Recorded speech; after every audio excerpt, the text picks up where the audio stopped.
একদিন পুরনো টিয়া পাখি মোগলিকে বলল, জঙ্গলের গভীরে লুকানো আছে এক সোনার গুহা, যেখানে প্রাণীরা আগে যেত পূজা দিতে। মোগলি ঠিক করলো রহস্য উন্মোচন করবে।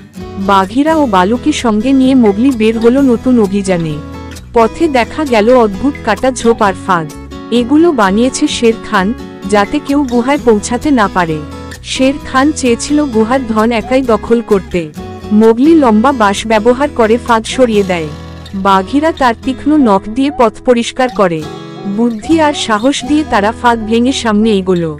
অবশেষে তারা গুহায় পৌঁছালো। ভেতরে শুধু ধন রত্ন নয়, ছিল জঙ্গলের প্রাচীন প্রতীক, ঐক্যের পাথর। সত্যিকারের ধন ছিল ঐক্যের প্রতীক, যা সবাইকে একসাথে থাকতে শেখায়।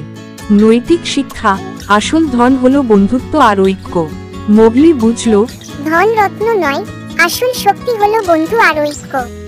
ভিডিওটা যদি ভালো লাগে তাহলে লাইক, কমেন্ট, শেয়ার এবং সাবস্ক্রাইব করবে প্লিজ।